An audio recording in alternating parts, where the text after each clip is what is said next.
Away, ano yan, normal yan sa mag-asawa. Unawa lang, at pasensya sa isa't isa. Magmahalan kayong dalawa habang buhay.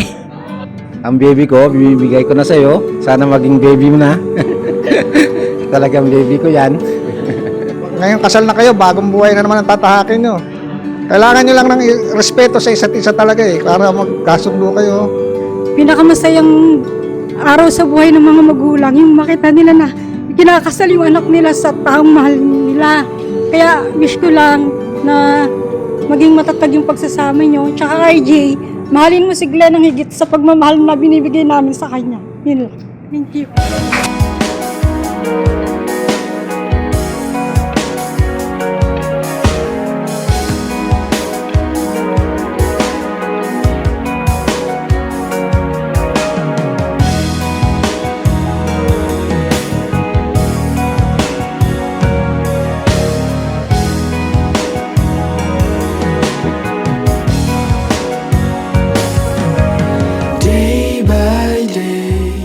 Okay, Jason, will you now at this moment take Glenda to be your lawful wedded wife?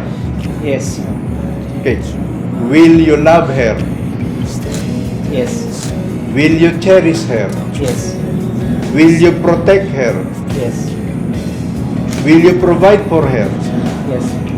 Humina. Yes. Bakit pagdating sa provide for her, humina? Ulitin ko ha? Yes. Yung kita niya sa kanya, yung kita mo sa kanya.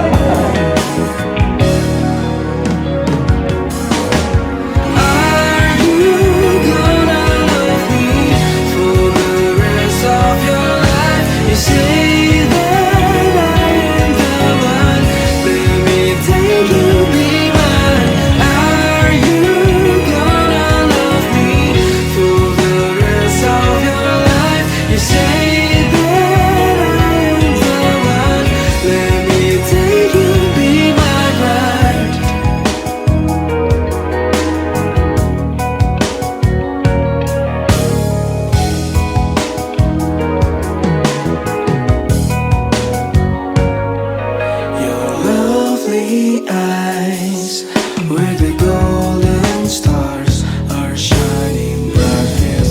Parehong panganay yan. Grabe yan. Kasi siyempre, ang tendency ng panganay, HOY! Di ba? Ano yun no? Talagang nakapangayan. HOY! Pinagtagpo at pinadhana. Yes! Hanggang sa uli, kayo pa rin.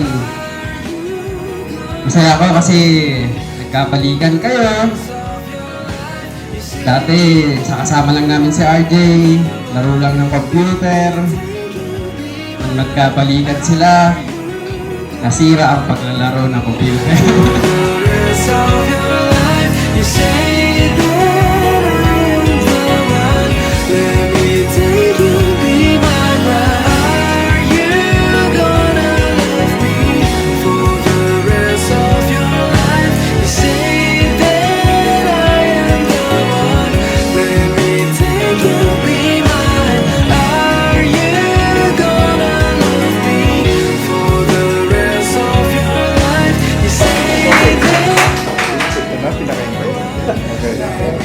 Kaya tinanong mo, nag-practice. Nag-practice kayo para Okay, Jason, you may now kiss the bride.